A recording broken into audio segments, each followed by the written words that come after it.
வணக்கம். இது உங்கள் காங்கேயம் கலை சேனல். நம்ம பார்க்க போகிறது புதன் கிரகத்தை பற்றி பல்வேறு தகவல்களை நம்ம ஷேர் பண்ணிக்க போகிறோம். விண்வெளியில் புதன் கிரகம் சுற்றி வரும் வேகமும் அதன் பல்வேறு குணங்களும் விவரிக்க இயலாத வகையில் இருக்கும். புதன் கிரகத்தை மெர்க்குரி என்று அழைப்பார்கள். கிரேக்கர்கள் செய்தி தூது கடவுளாக ரோமன் மெர்க்குரியஸ் பெயரால் இந்த கிரகத்திற்கு மெர்க்குரி என்று பெயர் வைக்கப்பட்டுள்ளதாகவும் புராணங்கள் கூறுகின்றன. புதன் கிரகத்தின் புறவெளி மிகவும் லேசாக இருக்கும். இதனால் புதன் கிரகத்தின் புவியீர்ப்பு விசை பூமியின் ஈர்ப்பு விசையில் பாதி அளவுதான் இருக்கின்றது. புதன்கோளின் கட்டமைப்பு மிகவும் விசித்திரமானது. அதன் 2 பகுதி இரும்பாலானது. மீத பகுதிகள் மற்ற உலோகங்களாலும் பாறைகளாலும் நிரம்பியுள்ளது.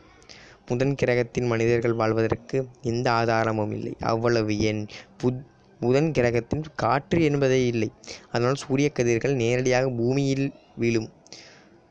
புதன் கிரகத்தின் வெப்பநிலையில் சொல்ல முடியாத அளவிற்கு ஏற்ற இறக்கம் ஏற்படுகிறது. அதாவது புதனின் ஒரு பக்கத்தில் 482 டிகிரி செல்சியஸ் அளவிற்கு வெப்பநிலை நிலவினால் மறுபக்கத்தில் -184 டிகிரி செல்சியஸ் தட்பவெப்பம் நிலவும்.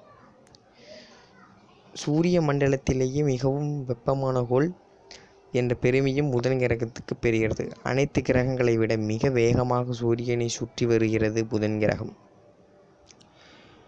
புதன் கிரகத்தின் நிலப்பரப்பு மேடு பள்ளங்களும் அதிகமாக காணப்படுகின்றன.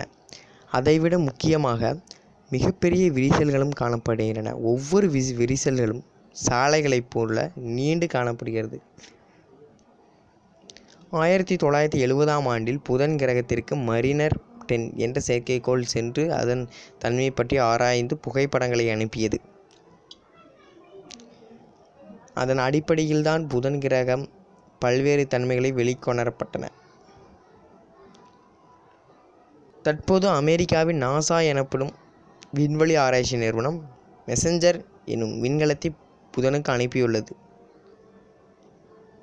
இது சுமார் 6.5 ஆண்டுகள் வரை புதன் கிரகத்தில் இருந்து ஆய்வுகள் மேற்கொள்ளும். 6.5 ஆண்டுகள் வரை புதன் கிரகத்தில் இருந்து ஆய்வுகள் மேற்கொள்ளும் என்று கூறப்படுகிறது.